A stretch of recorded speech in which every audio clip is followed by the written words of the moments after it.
Alright, so my topic is on San Giovanni Evangelista in Ravenna, Italy. This is my very basic PowerPoint presentation. So, as you can see, this is an artist rendition of Galla Placidia's sea storm voyage on the Adriatic Sea when her and her crew and her family were going to Constantinople. During this storm, Galla Placidia made a vow to St. John the Evangelist, and the vow was, "To the holy and most blessed apostle John the Evangelist, the Empress Galla Placidia with her son Emperor Placidus Valentinian and her daughter Empress Grata Honoria fulfill their vow for their deliverance from danger at sea." So basically, she made a vow to St. John the Evangelist that if her and her ship were to survive, that she would create a church in worship and tribute to him. Pretty interesting story behind the church. During building, most of the materials used were recycled Roman materials, also called spolia. The walls were made of bricks. The bases were created with 4th century and preceding columns, as you can see. The aisles over here on the outside of the columns and the nave here were separated by the columns and their respective capitals. There were Corinthian capitals. Apparently at the time of San Giovanni Evangelista's creation, the building had a colonnade of 9 columns that stood on each side, which you can also see here. Not shown is the narthex, which apparently at some point during its history got absorbed into the nave. So there are 3 extra columns in the narthex that now are basically a part of these 9 to create a set of 24 columns, and you can actually not tell the difference between them, meaning that they most likely were created at the same time. So on the triumphal arch here, there are rumors that the images of 10 emperors were present, or their busts and medallions.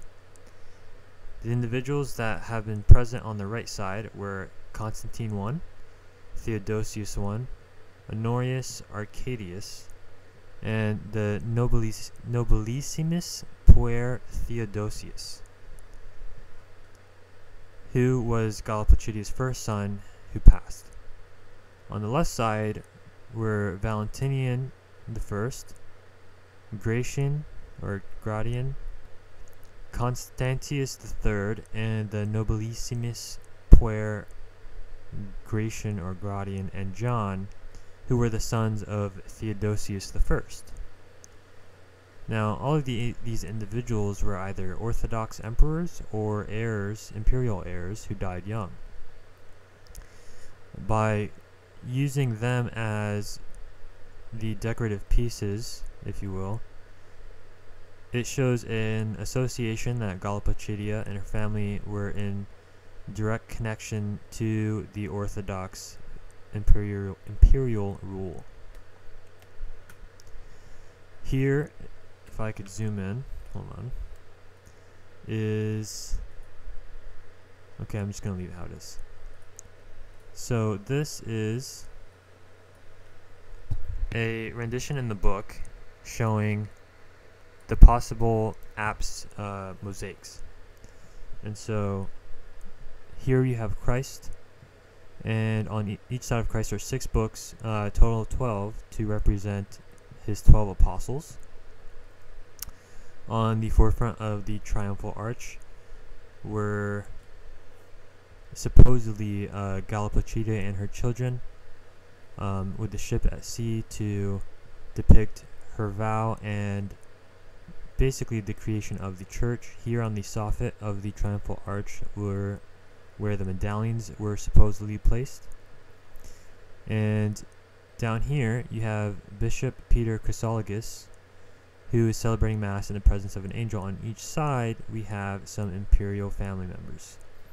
Now that Christ is above, imperial family members below, you can ascertain that this is possible as a possible relation to hierarchy, and to show the respect, and also that the heavenly rule, or Christ, is above earthly rule. And so this is just a little brief sort of history and composition of San Giovanni Evangelista from what I found. And happy Easter.